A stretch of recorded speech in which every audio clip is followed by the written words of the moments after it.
এই ভিডিওতে আমরা দেখব স্পাইরো যৌগের আইইউপিএসি নামকরণ। প্রথমে আমরা যেটা দেখতে পাচ্ছি যে যৌগগুলো, সেগুলোকে বলি আমরা স্পাইরো যৌগ। তো নামকরণ করার আগে প্রথমে আমরা জানবো যে স্পাইরো অ্যাটম কোনটা। স্পাইরো অ্যাটম হচ্ছে যে অ্যাটমটা দুটো রিংকে কানেক্ট করে রেখেছে, এই অ্যাটমটাকে বলি আমরা স্পাইরো অ্যাটম। এবার নামকরণ করার আগে আমরা এই যৌগটা যেহেতু স্পাইরো, তো এই ওয়ার্ডটা আমাদের লিখতে হবে স্পাইরো। এরপরে থার্ড ব্র্যাকেট দিয়ে তারপরে আমরা লিখব যে আচ্ছা, এবার দেখতে পাচ্ছি এখানে দুটো রিং আছে না, একটা এই রিংটা একটা এই রিংটা। এটা হচ্ছে আমরা দেখতে পাচ্ছি যে 5 মেম্বার রিং, এটা 6 মেম্বার রিং।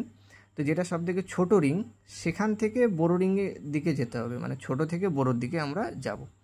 তো এখানে দেখতে পাচ্ছি ছোটো রিংয়ে কয়টা কার্বন পরমাণু আছে। আচ্ছা, স্পাইরো বাদে 1 2 3 4, তো এখানে লিখব 4। এরপরে বড় রিংয়ের দিকে দেখব এখানে কয়টা আছে, 1 2 3 4 5, তো লিখব 5।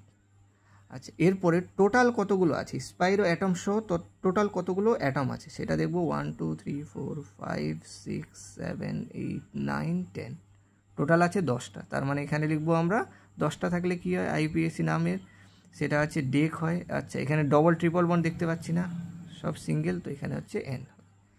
আচ্ছা, এরপরেরটাতে আমরা আসি। এরপরেরটাতে স্পাইরো অ্যাটম কোনটা, এটাকে বলি আমরা স্পাইরো অ্যাটম। আচ্ছা, ঠিক আছে। এবার ছোট রিং হচ্ছে কোনটা, এটা, আর বড় রিং হচ্ছে এটা। তো এবার আমরা ছোট থেকে বড়োর দিকে যাব। ছোট রিংয়ে কয়টা অ্যাটম আছে, 1 2 3, তাহলে এখানে লিখব 3। বড় রিংয়ে কয়টা অ্যাটম আছে, 1 2 3 4 5, তাহলে এখানে লিখব 5। এরপরে আমাদের কি করতে হয়, টোটাল কতগুলো অ্যাটম আছে সেটা দেখতে হয়।